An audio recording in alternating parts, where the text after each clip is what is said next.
देवास जिले के सतवास तहसील के कांटाफोड़ में एक कृषक हरिओम तिवारी की पूरे कांटाफोड़ क्षेत्र में खूब प्रशंसा हो रही है। आपको बता दें, आज के समय में भारत के कई प्रदेशों में वर्तमान तापमान 48 डिग्री तक पहुंच चुका है।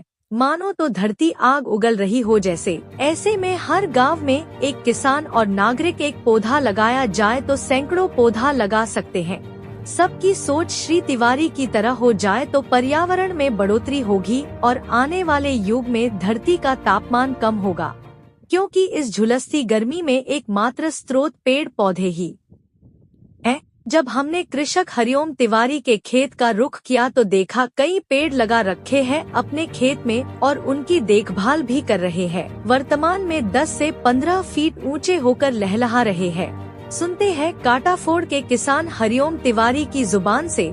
मैंने अपने खेत की मेड़ पर लगभग 10 फीट की दूरी पर वर्ष 2016 में 115 नग सागवान के पौधे लगाए थे। इस संबंध में जब किसान हरिओम तिवारी से चर्चा की गई तो उन्होंने बताया कि उनके दादाजी स्वर्गीय राधेश्याम तिवारी की प्रेरणा से यह पेड़ लगाए गए हैं। तिवारी ने बताया कि मेरे दादाजी सिंचाई विभाग में कार्यरत थे। वह शुरू से ही प्रकृति और पर्यावरण के प्रेमी रहे। उन्होंने परिवार को प्रेरणा दी कि हमें पौधे लगाना चाहिए, जिससे सभी को ऑक्सीजन मिलेगी, पर्यावरण भी अच्छा रहेगा।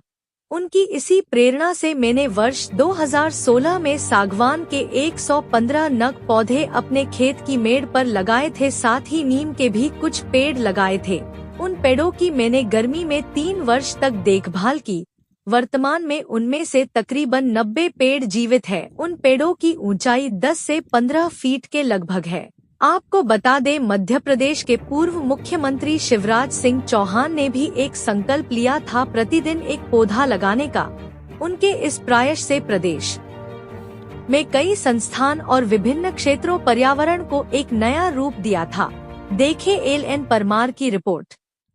हमारे दादाजी राधेश्याम जी तिवारी की ये प्रेरणा थी कि हम पौधे लगाएं खेत में, जिससे सभी को ऑक्सीजन मिले, पर्यावरण अच्छा सुंदर हो।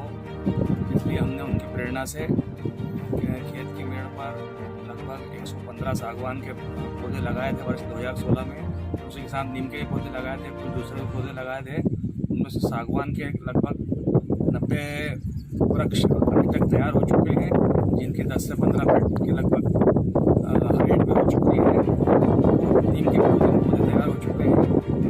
सभी को ऑक्सीजन मिले, पर्यावरण अच्छा रहे, इसके लिए दादाजी की प्रेरणा से हमारे द्वारा यह पौधारोपण कर